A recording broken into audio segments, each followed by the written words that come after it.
Assalamualaikum warahmatullahi wabarakatuh.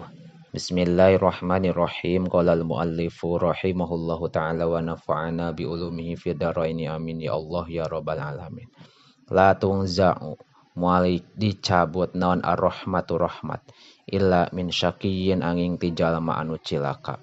Rawahu riwayatkeun kana ieu hadis Ibnu Hibban an Abi Hurairah katampi ti Abi Hurairah. La haula wala quwata illa billah. Ari maca lapad la haula wala quwata illa billah. Dawaun eta jadi ubar mintis atin tina salapan. Watis'ina sareng 80 naonana daan panyakitna. Aisaruha ari panggampang natina itu tis'ah alhamu eta bingung.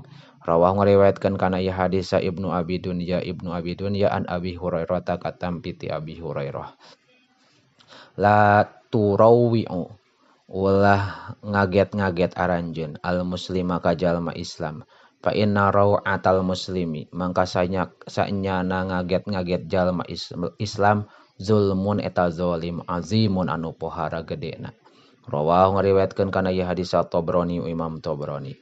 La tasubbu ulah nyarekan aranjeun ar-riha kana angin fa innaha mangka sayaktosna itu rih min raihillah eta tetep tina angingna Allah.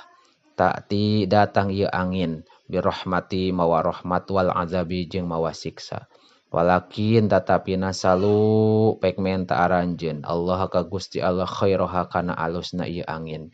Wa ta'awadzu jeung menta pangraksa aranjeun billahi ka Gusti Allah min syarriha tina gorengna ieu angin.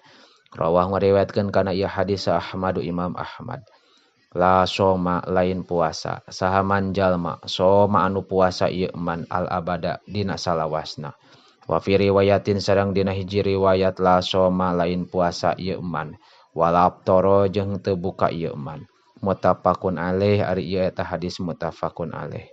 La tusallimu ulah uluk salam aranjeun taslimal yahudi kalawan uluk salamna Yahudi wan nasoro jeung Nasrani.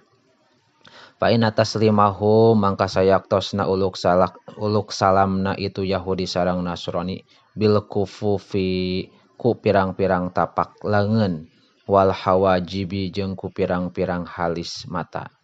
Rawah ngariwayatkeun kana ieu hadis al Baihaqi Imam Baihaqi an Jabirin katampi ti Jabir.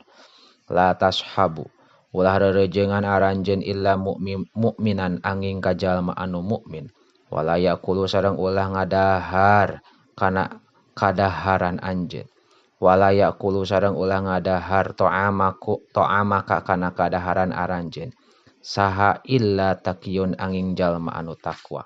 Rawah ngariwayatkeun kana ieu hadis Abu Dawud. La tashabanna ulah ngarejengan nyaan anjeun ahadan ka hiji jalma.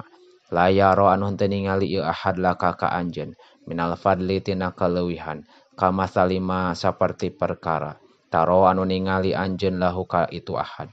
Rawahu ngariwayatkeun kana ieu hadis Abu Nuaim. La tadribu ulah neungeul aranjeun imaakum kana pirang-pirang amat aranjeun ala kasriina ikum karena meupeskeun wadah aranjeun. Fa innallaha mangka sayaktosna eta tetep kana itu ina ajalan aya ajal ka ajalin nasi saperti ajalna jalma-jalma. Rawah ngariwayatkeun kana ieu hadis Abu Nuaim. La tatluku ulah nolak aranjeun anisa ka pirang-pirang awewe illa min ribatin angin tina ngamangmangan. Fa innallaha mangka sayaktosna Gusti Allah la yuhibbu eta henteu mikaresep Allah azzawaqina kalalaki ngasaan kawin wa zawaqati jeung ka awewe anu ngasaan kawin. Rawah ngariwayatkeun kana ieu hadis Tabrani Imam Tabrani. Wallahu a'lamu bissawab.